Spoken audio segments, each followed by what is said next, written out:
নামের ছিল হরিপদ। ছোট্ট একটি গ্রামে থাকতেন পেশায় কৃষক। ভোরের কুয়াশা ভেদ করে প্রতিদিন মাঠে যেতেন, মাথায় টিনের কলসি, হাতে লাঙল।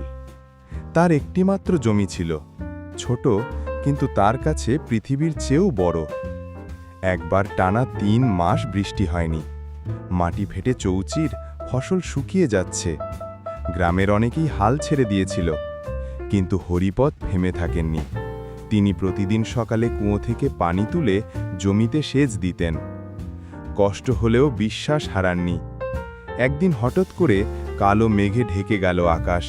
বিকেলে ঝমঝমিয়ে বৃষ্টি নামল। শুকিয়ে যাওয়া মাটি যেন প্রাণ ফিরে পেল। হরিপদের ফসল উঠল সবার আগে, আর সবচেয়ে বেশি ফলনও তারই জমিতে। গ্রামের সবাই অবাক হয়ে তাকে জিজ্ঞেস করল, তুমি হাল ছাড়োনি কেন? হরিপদ মুচকি হেসে বলল, মাটি মার মতো, যদি মন থেকে ভালোবাসো সে কখনো ফেরায় না। এভাবেই এক সাধারণ কৃষক হয়ে উঠলেন গ্রামের অনুপ্রেরণা।